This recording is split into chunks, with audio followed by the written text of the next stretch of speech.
silent screams. Professor Jonathan Hart, a renowned archaeologist, stood before the sealed entrance of a tomb in the Egyptian desert, untouched for millennia. This discovery, the result of years of research and endless excavation, was about to redefine his career. The tomb was sealed with a massive stone door, covered in layers of sand and dust. After months of preparation and detailed analysis, the moment had finally come. His team watched in anticipation as he carefully pried open the final seals of the stone door with specialized tools. With a groaning creak, the door revealed a long, dark corridor. A cold draft rushed out, sending a shiver down Hart's spine. He stepped inside, followed by his assistants and a small team of specialists. The corridor led to a main chamber adorned with golden walls and intricate hieroglyphs. At its center stood a magnificent sarcophagus richly decorated with images of deities and mystical symbols. The tension in the room was palpable as Hart carefully removed the lid of the sarcophagus. The sight of the mummified remains was overwhelming, but it wasn't just the age or preservation of the body that fascinated Hart. Something in the air, something indescribable, seemed to have changed. Over the following days, Hart began experiencing strange phenomena. At first, it was just faint noises, the creaking of old walls or the rustling of the wind. But as he continued working in the tomb, these noises grew more intense. At night, when the others were asleep, he heard desperate whispering coming from the tomb. It was so faint, he almost dismissed it as his imagination, but the thought lingered in his mind. Hart began suffering from severe insomnia. The screams, which had once been faint, now became clearer and more intense. They were silent screams that haunted his dreams and disturbed his days. He could no longer tell if the screams were real or just in his head. His colleagues noticed his growing nervousness and declining performance, but Hart attributed it to stress and exhaustion. One night, Hart woke up alone in the tomb's chamber. The screams were now so loud they seemed to physically shake him. The entire chamber was bathed in a dim, blood-red light, and the hieroglyphs appeared to be moving. Hart panicked and tried to escape the chamber, but the doors seemed to be immovably sealed. He felt invisible hands holding him in place, trapping him. The next day, Hart managed to leave the tomb with great difficulty. He sought answers from experts in Egyptology who uncovered a curse inscribed in the hieroglyphs.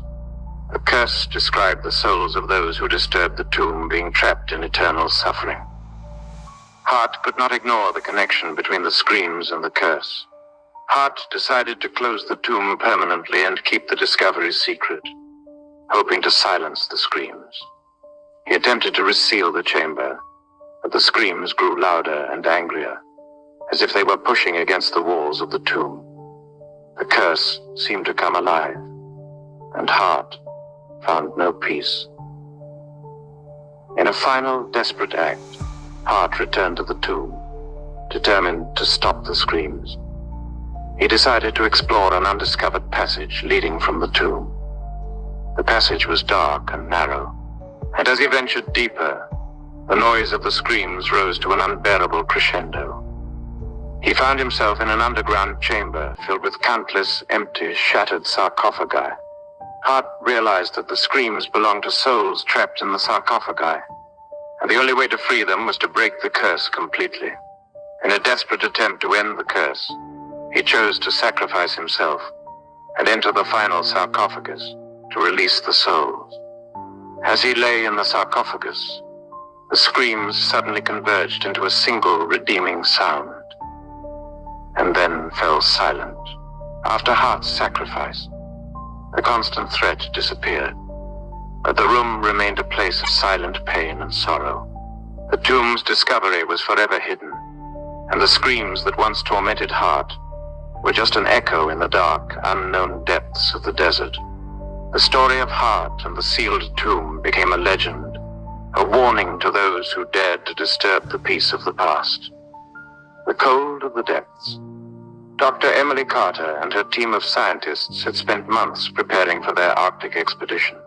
Stationed at the isolated research facility, their primary mission was to study climate change and the effects of melting ice.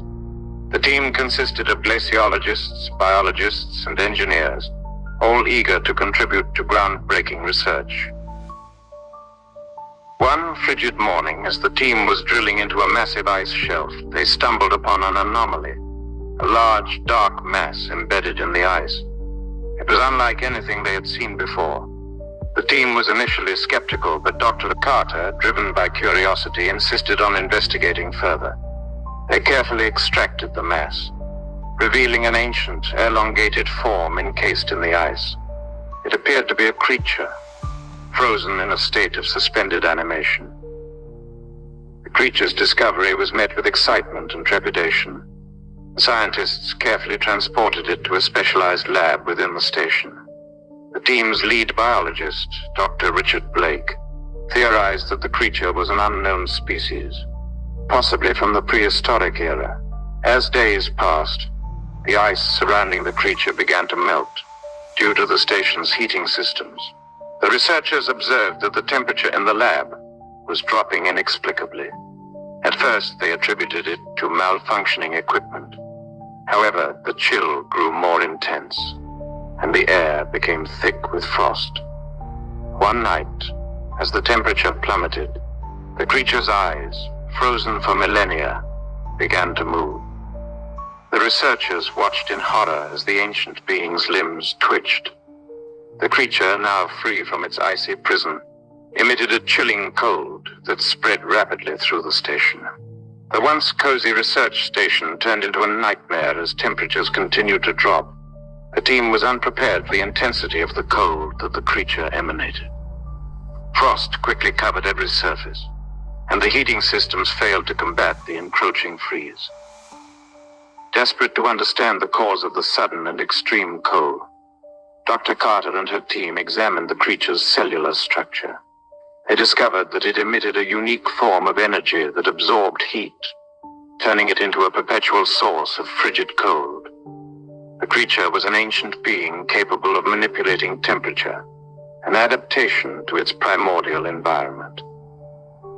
As the cold worsened, the team's survival became a daily struggle. The station's infrastructure was failing, and every attempt to repair the heating systems was thwarted by the relentless cold. Food supplies began to spoil, and the scientists grew weaker as the temperature dropped below survival levels. The team tried to contain the creature in the lab, but it proved impossible. It had an uncanny ability to slip through any confinement and continued to spread its icy influence throughout the station. Desperation set in as the scientists realized their situation was becoming increasingly dire. Communication with the outside world was lost as the station's radio equipment froze and failed. The team was isolated, with no hope of rescue. The cold had taken its toll on the scientists, both physically and mentally. Paranoia and fear began to erode their resolve as the creature's influence grew stronger. Dr. Blake, the biologist, became obsessed with studying the creature, convinced that understanding it might offer a solution. However, his obsession led to erratic behavior, and he began to act against the safety protocols, putting the entire team at greater risk.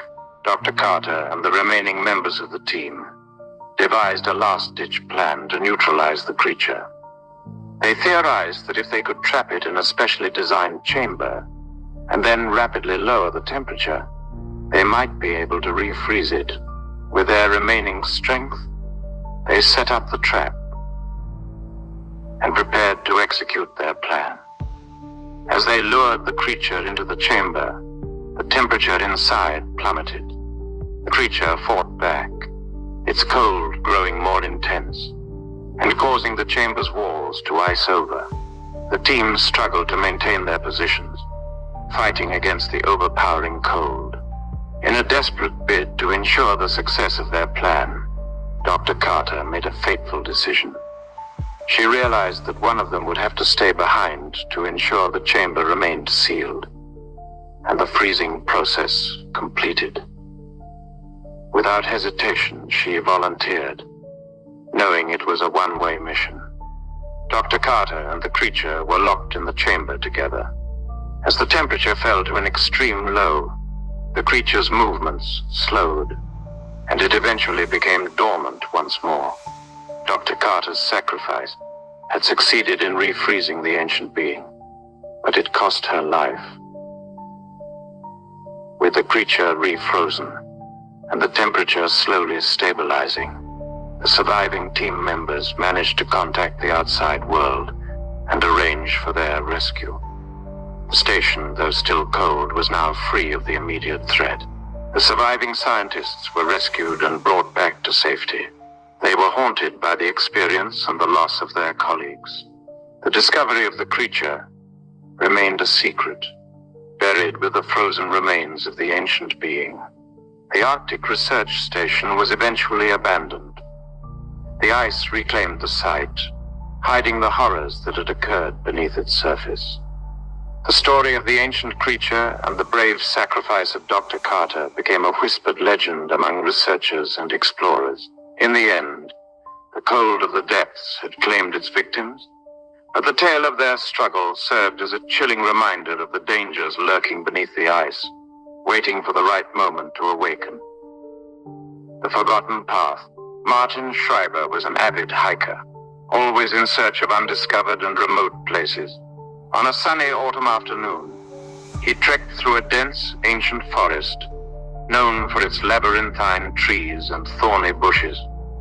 As he crossed a clearing, he stumbled upon an old, overgrown path that led deep into the shadows of the forest.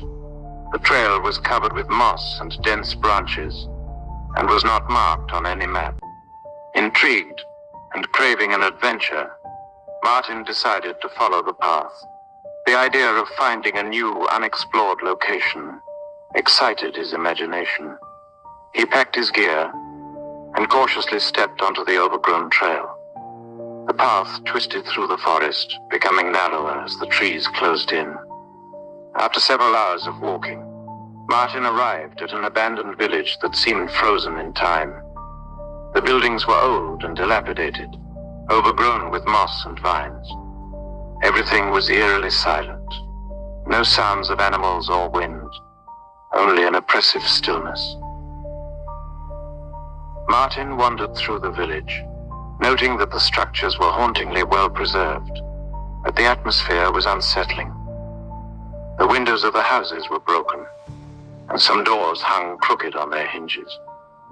The ground was covered in a fine dust, giving the impression that the village had not been visited for many years.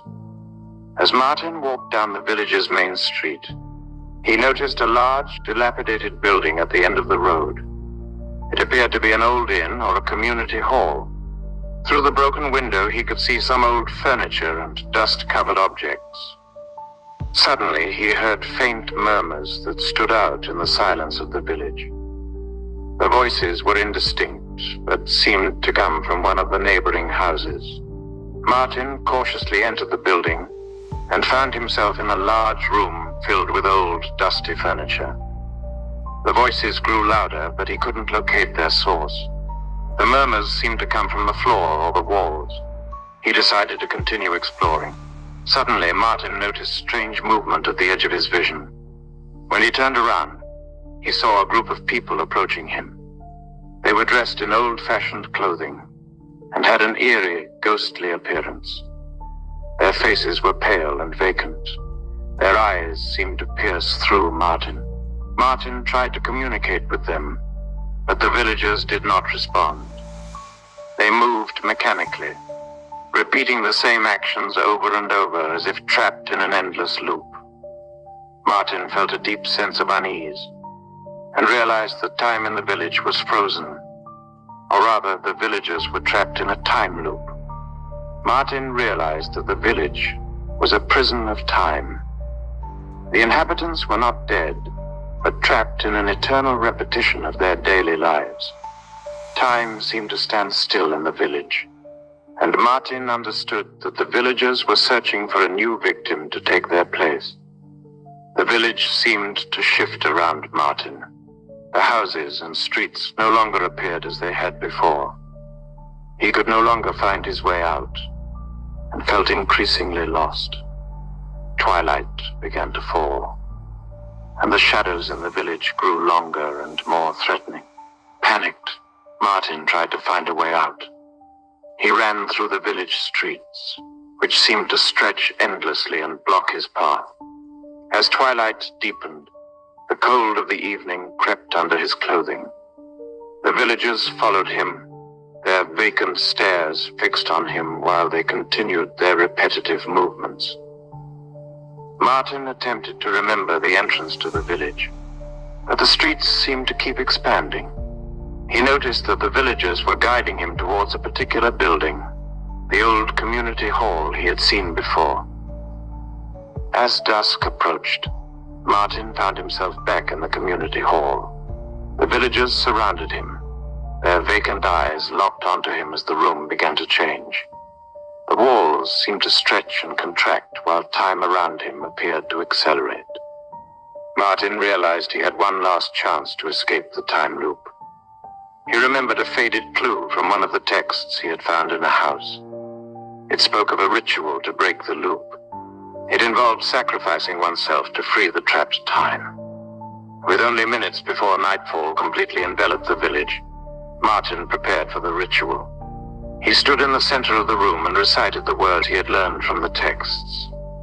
As he performed the ritual, he felt an unbearable cold and an eerie pressure surrounding him. The villagers encircled him, their fixed stares watching as the time loop began to unravel.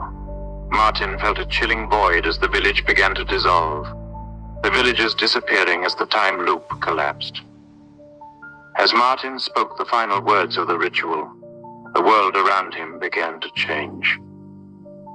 The village vanished, the inhabitants disappeared, and the time loop shattered.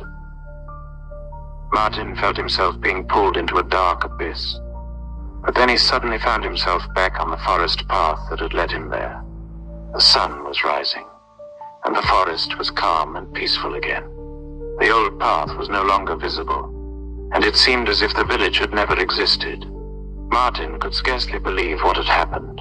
He knew he had narrowly escaped disaster and that the village was now gone forever. Martin returned to civilization, but the memory of the abandoned village and its frozen inhabitants haunted him. He told no one of his experience, fearing disbelief and skepticism. The old path remained a mysterious enigma known only to him.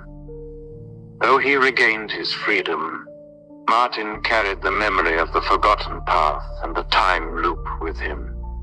He knew that some places are best left hidden, and that time can be both mysterious and unpredictable. The silence of the masks. Sophie Weber received an elegant invitation to an exclusive masquerade ball held in a grand old mansion outside the city.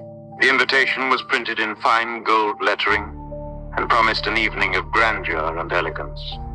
Excited by the opportunity, Sophie chose an elaborate dress and an ornate mask that perfectly complemented her outfit.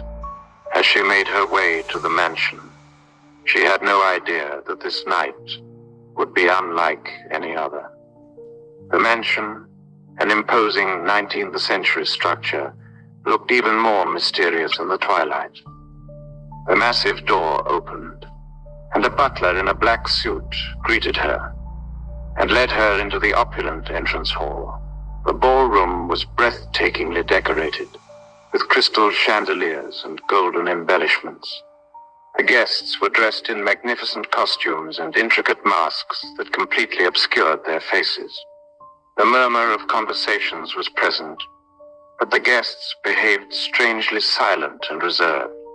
Their eyes peered through their masks, but their expressions remained frozen.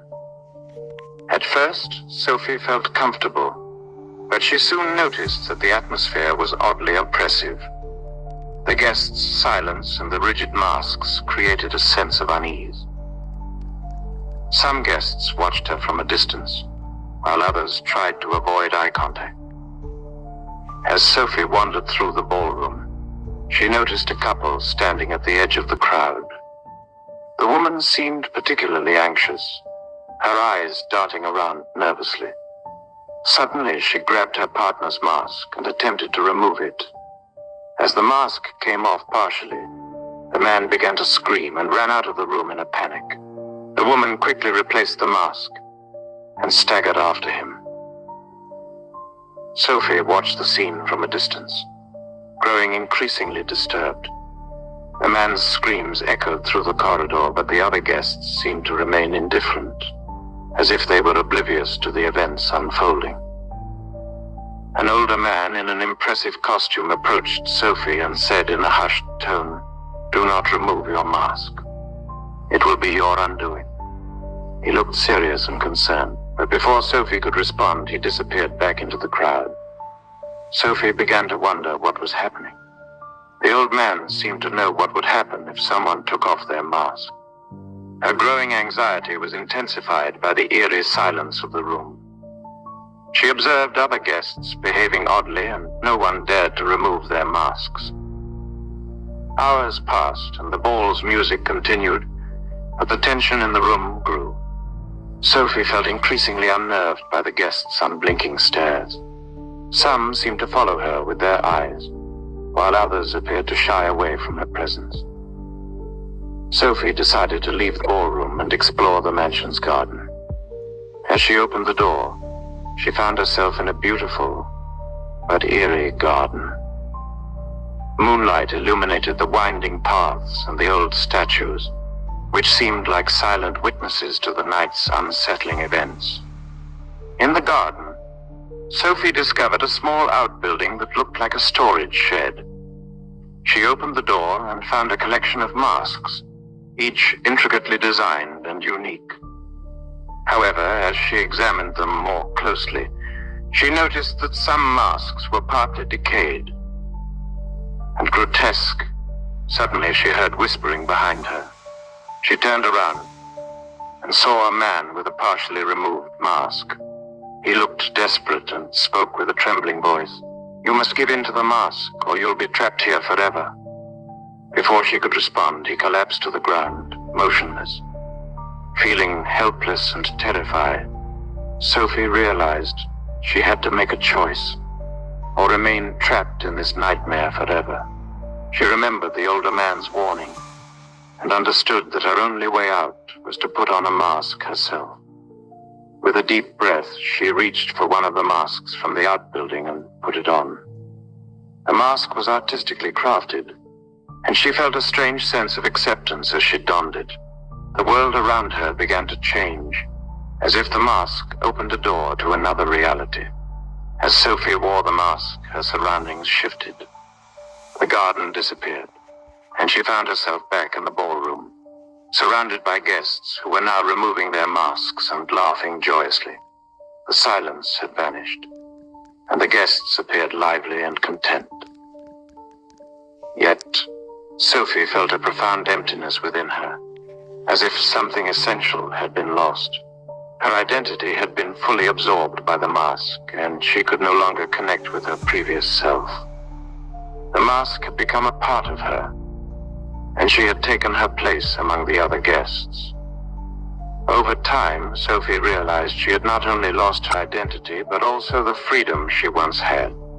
The mask was now her only reality, and she was forever part of the exclusive circle of guests. The ball had not merely been a celebration, but a ritual to integrate new souls and replace the old ones. The other guests seemed to have no memory of their pasts and lived in a state of eternal festivity. Sophie understood that the ball was a timeless event, where new participants were forever bound by the masks they wore. Years passed, and the masquerade ball became part of Sophie's eternal existence. She observed new guests joining the circle, and realized that she was now one of them, bound to an endless dance of masks. The ball continued its eerie routine, and the story repeated itself with every new participant. Sophie wore her mask with a sense of resigned pride, knowing there was no escape. The world outside the mansion was now a distant memory, and she was forever part of the silence of the masks, dancing in a timeless celebration that never ended. The curse of the blood-red clock. Friedrich Schneider, an antiquities dealer in the small town of Hagen, stumbled upon a remarkable find one day. At a flea market, he came across an old grandfather clock that immediately caught his eye. The clock was exquisitely ornate, with deep red and gold accents that, despite its age, still shone brightly. The seller claimed the clock had not worked for decades, but Friedrich was intrigued and bought it for a small sum. Back at his shop, he placed the clock on a pedestal, ready to restore it and sell it. The clock was unusually heavy and felt strangely cold, but Friedrich dismissed these as quirks of old craftsmanship. That evening, when the clock was set up, it began to tick once more. Friedrich shuddered as the clock struck midnight with a loud, piercing chime. Moments later, a loud crash was heard from the storage room, followed by the sound of a shelf breaking. The next morning, Friedrich discovered that some of his most valuable antiques in the storage room had been damaged. He suspected a burglary, though nothing had been stolen. The clock remained unharmed and silent, as if it were indifferent to the events. Over the next few days, the shop was plagued by increasingly strange and horrific accidents. Each time the clock struck the hour, something terrible happened. A statue fell from a shelf, injuring a customer. A chandelier crashed down, starting a fire. Friedrich soon realized that these incidents happened precisely on the hour. The clock seemed to exert a malevolent influence over the shop. Despite his efforts to stop or remove the clock, he could not escape the cycle of disaster. As the accidents grew worse, Friedrich delved into the clock's history. He found ancient records that spoke of a curse associated with the clock. The records claimed that the clock only worked when blood was shed. The clock was not merely a piece of antique craftsmanship, but an artifact of sinister power. Friedrich realized that he was now bound to the curse. The clock's malevolent power affected him directly, and every attempt to rid himself of it led to further calamities. The situation escalated when a severe accident in the shop resulted in a fatality. The police began investigating, and Friedrich knew he had to act before things got worse. He decided to destroy the clock. In a desperate act, he smashed it with a hammer. However, the curse only intensified, resulting in more chaos and destruction. The shop was hit by a series of mysterious fires and further accidents. Friedrich understood that the curse was irrevocably tied to him. Every effort to rid himself of the clock only resulted in more misfortune. The clock had become a tormenting force that trapped him in a cycle of violence and destruction. He sought experts and historians who might help break the curse, but no one seemed to fully understand its origin.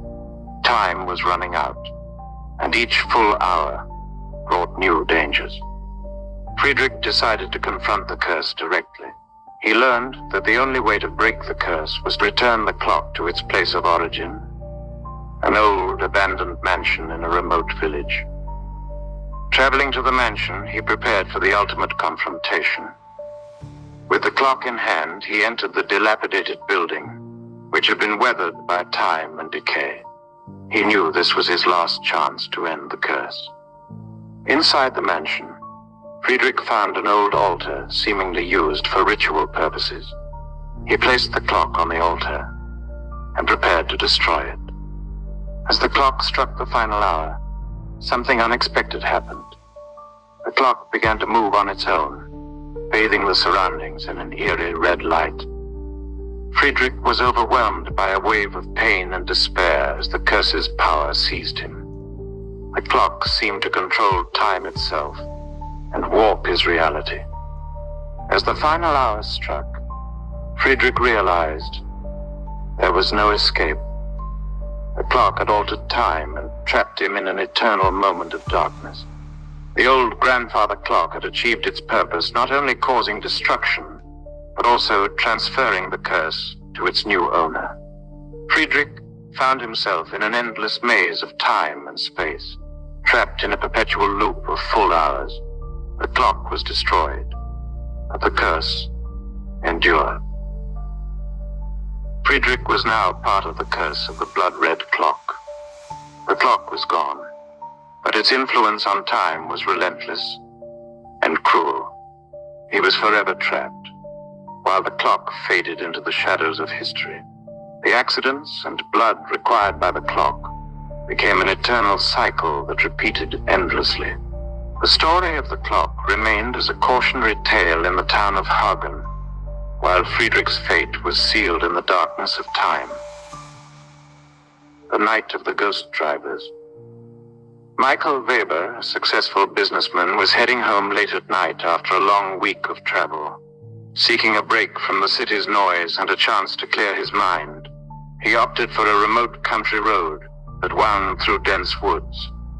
It was a clear evening, but as he drove deeper into the countryside, a thick fog began to roll in. The visibility rapidly decreased, and Michael slowed his speed to ensure he wouldn't miss any obstacles on the road. The fog engulfed the surroundings, and soon the world outside the car became an impenetrable wall of gray. Suddenly, Michael noticed the headlights of a car behind him. He was startled, as he was sure the road had been deserted. The car was unusually close, and made no sound. As he increased his speed to escape, the car stayed relentlessly on his tail. Panic surged through Michael as he desperately tried to evade the mysterious vehicle. The fog seemed to thicken, making it increasingly difficult to see anything beyond the reach of his headlights. The pursuing car remained inches away, its engine's low growl filling the silent night. Michael's anxiety reached a peak as he searched for a safe place to stop. The road seemed to stretch endlessly, and the fog grew denser. Suddenly, he spotted a sharp curve ahead and tried to maneuver around it, but the fog was so thick that he couldn't judge the turn accurately. With a violent crash, Michael slammed into a tree on the roadside. The impact was severe, and the car was thrown in all directions. He lost consciousness. When Michael awoke, he found himself in the car, seemingly unharmed. The fog had cleared, and the road was now clear. Bewildered, he got out of the car and noticed that the crash site was no longer visible. The environment around him seemed unchanged. Confused and frightened, he continued driving. However, he soon realized that the road kept looping back to the same stretch he had driven before. The pursuing car was behind him again, and the fog rolled in once more. He was trapped in an endless loop, reliving the same accident repeatedly. As Michael repeatedly experienced the crash, he began to realize that he was trapped in a loop, tied to a past mistake. The only way to break free was to confront the guilt he carried. The fog seemed to mock him, a constant reminder of the past he could not escape. He recalled the accident he had caused years earlier, a tragic event where a child had died. He had never truly come to terms with it or sought redemption. Michael understood that to break the loop, he needed to confront his past and seek forgiveness. He needed to come to terms with the accident and make peace with his guilt. The fog that surrounded him seemed to close in, reflecting his inner torment. He resolved to face his past directly. Michael spoke aloud about the accident, expressed his remorse, and sought forgiveness for his actions. It was a moment of profound self-realization and acceptance. As Michael acknowledged his guilt and made peace with his past, the loop began to change. The fog slowly lifted, and the road ahead appeared clearer. The pursuing car vanished, and the oppressive headlights that had tormented him were no longer in sight. However, a final test awaited him. He had to choose between continuing in the loop or taking the path that led to freedom. Michael knew it was up to him to determine his fate. With newfound resolve and clarity, Michael drove forward into the early morning hours. The fog had dissipated, and the road was clear and unobstructed. It was as though he had awakened from a nightmare.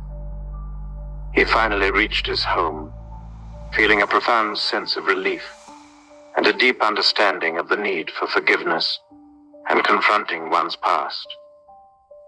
The night of the ghost drivers was over, and he had left a significant part of his past behind. Once safely home, Michael reflected on the night's events. He knew the experience had profoundly impacted him, and that he had undergone a significant personal transformation. The endless loop had forced him to face his inner demons and find peace with himself. Michael emerged from the ordeal as a changed person. The experience of the endless loop had taught him the importance of remorse and forgiveness. He was ready to move forward with a new understanding of himself and his past, while the night of the ghost drivers remained an unforgettable chapter in his life. The Mirror of Doom. Eleanor Schmidt had inherited the old mansion from her grandmother. It was an imposing but dilapidated building on the edge of town, which had been empty for years. As she opened the creaky doors and explored the dusty rooms, she stumbled upon a room she hadn't noticed before. In the center of the room stood an antique, ornately carved mirror. The mirror was unlike any other she had seen. It had a dense, opaque patina covering its surface. Eleanor wiped off the dust and gazed into it, but her reflection was barely visible in the murky glass. Something about the mirror was eerie and magnetically drawn her in. That night, after moving into the mansion, Eleanor couldn't sleep. The mirror, now placed in her bedroom, seemed to call to her. She approached it and looked into it, only to see a vision that chilled her to the bone. Instead of her own reflection, she saw herself in a burning room, surrounded by debris and chaos. The vision was vivid, filled with the sensation of pain and despair. It was a disturbing image that stayed with her. Helena tried to dismiss it as a nightmare. The visions became increasingly vivid and disturbing. Each night, the mirror presented new scenarios of her own destruction: collapsing buildings, violent storms, and wild animals attacking her. The images were so intense that she found herself obsessing over them during the day. Helena tried to distract herself from the mirror. She moved it to another room, hid it behind curtains, and attempted to focus on other things. Yet the mirror seemed to persist, showing its dark visions through the curtains and closed doors. Eleanor began altering her daily routines in hopes of escaping the frightening visions. She had the house inspected regularly, changed her routes to work, and tried to eliminate all possible risks. Her friends and family noticed her growing fear and obsession, but couldn't understand what she was going through. Despite her efforts, the visions grew more frequent and menacing. One particularly terrifying night, she saw herself trapped in a dark, abandoned tunnel, with a menacing creature closing in on her. The images felt so real that she believed the creature was actually in her room. Elena tried to rid herself of the mirror. She attempted to sell it, but no one showed interest. In a desperate move, she packed it up and left it in a secluded spot in the woods. But when she returned home, the mirror was back in her bedroom, as if it had never been gone. The visions became even more horrifying. She saw herself in a room covered in blood, surrounded by strangers. The mirror seemed to not only observe, but also manipulate her thoughts and actions. After countless failed attempts to escape the mirror, Elena realized the harsh truth. The mirror was not just an object. It was a means of revealing her own fears and insecurities. The visions were not mere predictions, but reflections of her inner turmoil and anxieties. In a a final, desperate attempt to free herself, Elena faced her fears head-on. She confronted the scenarios the mirror showed her and accepted them. The mirror, still in her bedroom, seemed to react to this confrontation, with its images becoming clearer and the visions less chaotic. In a bold move, Elena decided to destroy the mirror. She took a hammer and smashed its surface, hoping to end its dark influence. As the mirror shattered, she experienced one last, overwhelming vision. The images merged into an all-consuming picture of destruction. Elena felt the dark energy of the mirror enveloping her. The room grew dark, and she found herself immersed in the chaos and destruction the mirror had shown her. The cold and darkness consumed her, and the mirror vanished along with the echo of its final visions.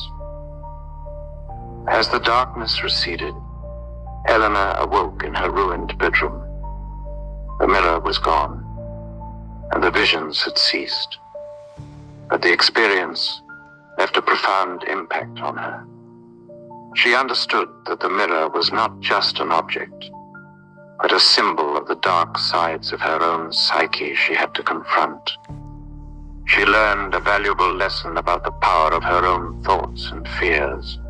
The mirror of doom was not only a relic of terror, but a representation of the inner demons she had to overcome to find peace. With the mirror gone, Elena started a new chapter in her life. The fears that had tormented her began to fade. She resolved to face her fears and not let her inner darkness control her. The mirror of doom was a part of her past, and she knew she had the power to shape her future. Elena left the mansion and began a new life, free from the shadows of the past. The mirror of doom was a cruel reminder of the power of fear and inner demons, but she had emerged stronger and more secure in her new reality. Each day, she felt more empowered to live her life fully, unburdened by the horrors of the past. The depths of madness. Dr. Marcus Weber was a respected psychiatrist, known for his expertise in treating complex mental disorders.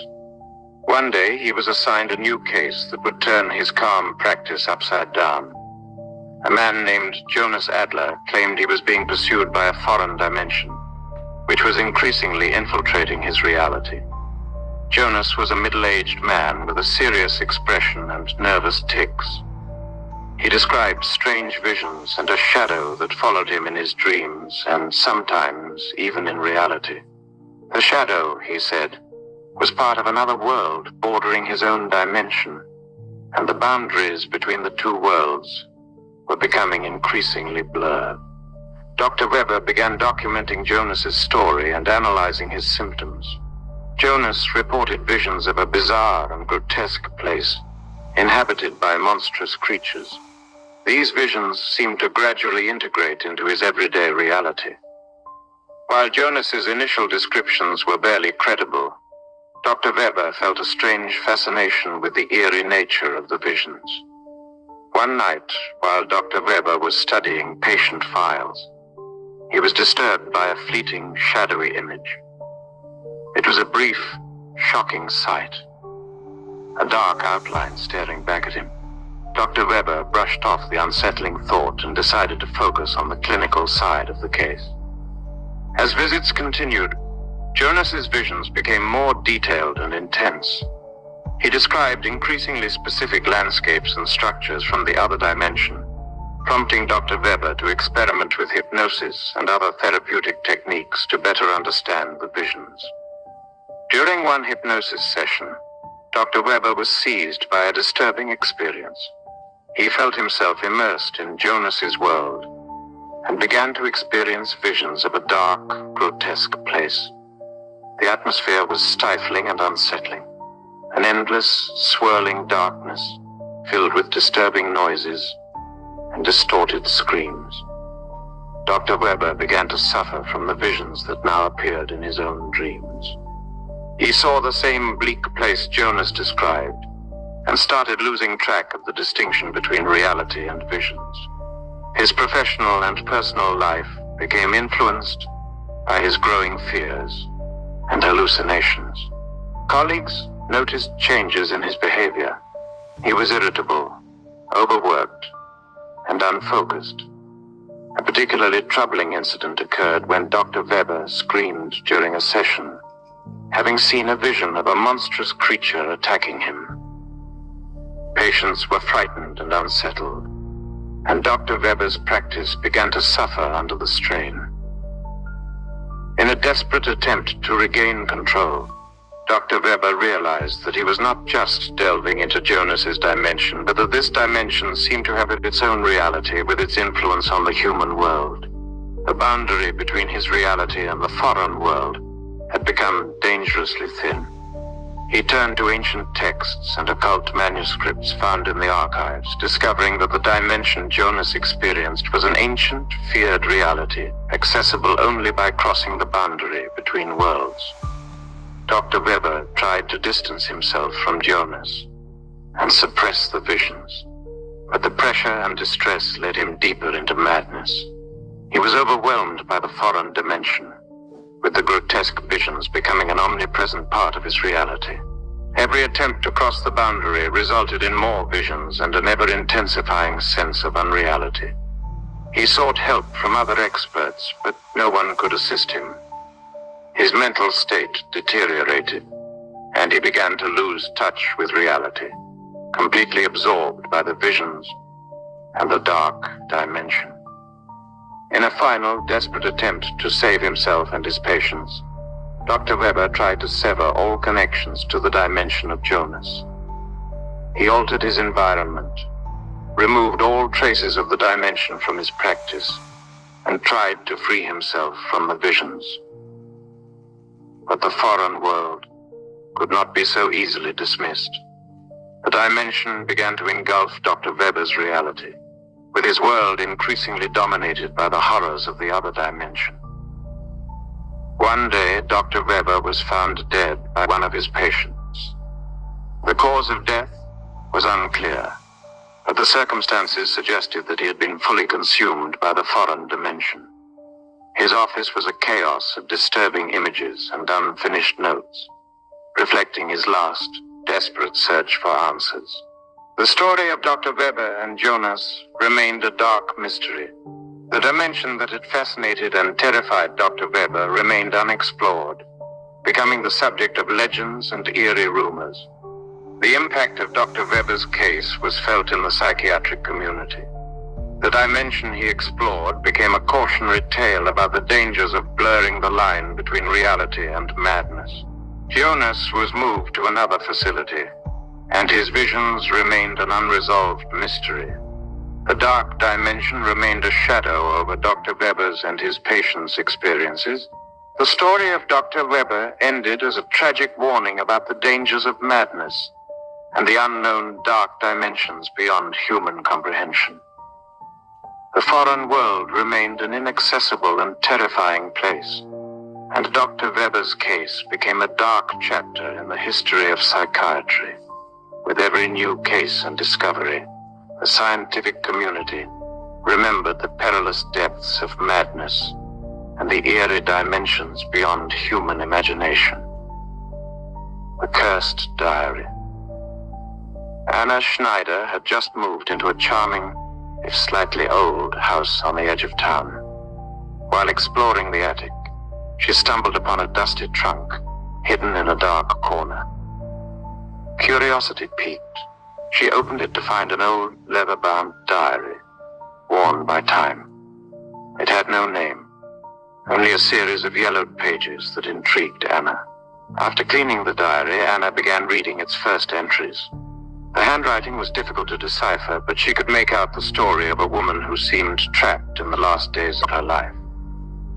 The entries described painful loss, an eerie sense of being followed, and recurring nightmares. Anna found the stories fascinating, yet unsettling. The details in the diary seemed oddly reflective of her own experiences. Over the next few days, she continued to read, delving deeper into the mysterious writing. As Anna read more, she felt an unsettling connection between the diary and her own life. The entries seemed to echo her thoughts and feelings, as if the unknown author had touched her soul. Anna began experiencing strange phenomena in her house.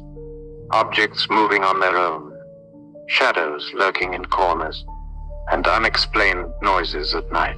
The diary's influence became undeniable, with Anna feeling increasingly haunted by its dark presence. Her dreams grew more vivid and disturbing, leading her to question her own grasp on reality. Anna tried to ignore the diary, but its grip tightened. She found herself overwhelmed by the dark force emanating from its pages. Her dreams were dominated by the same disturbing scenes Jonas described, and she started losing touch with reality. Friends and family noticed her change in behavior. She was irritable and distant, and her professional life suffered.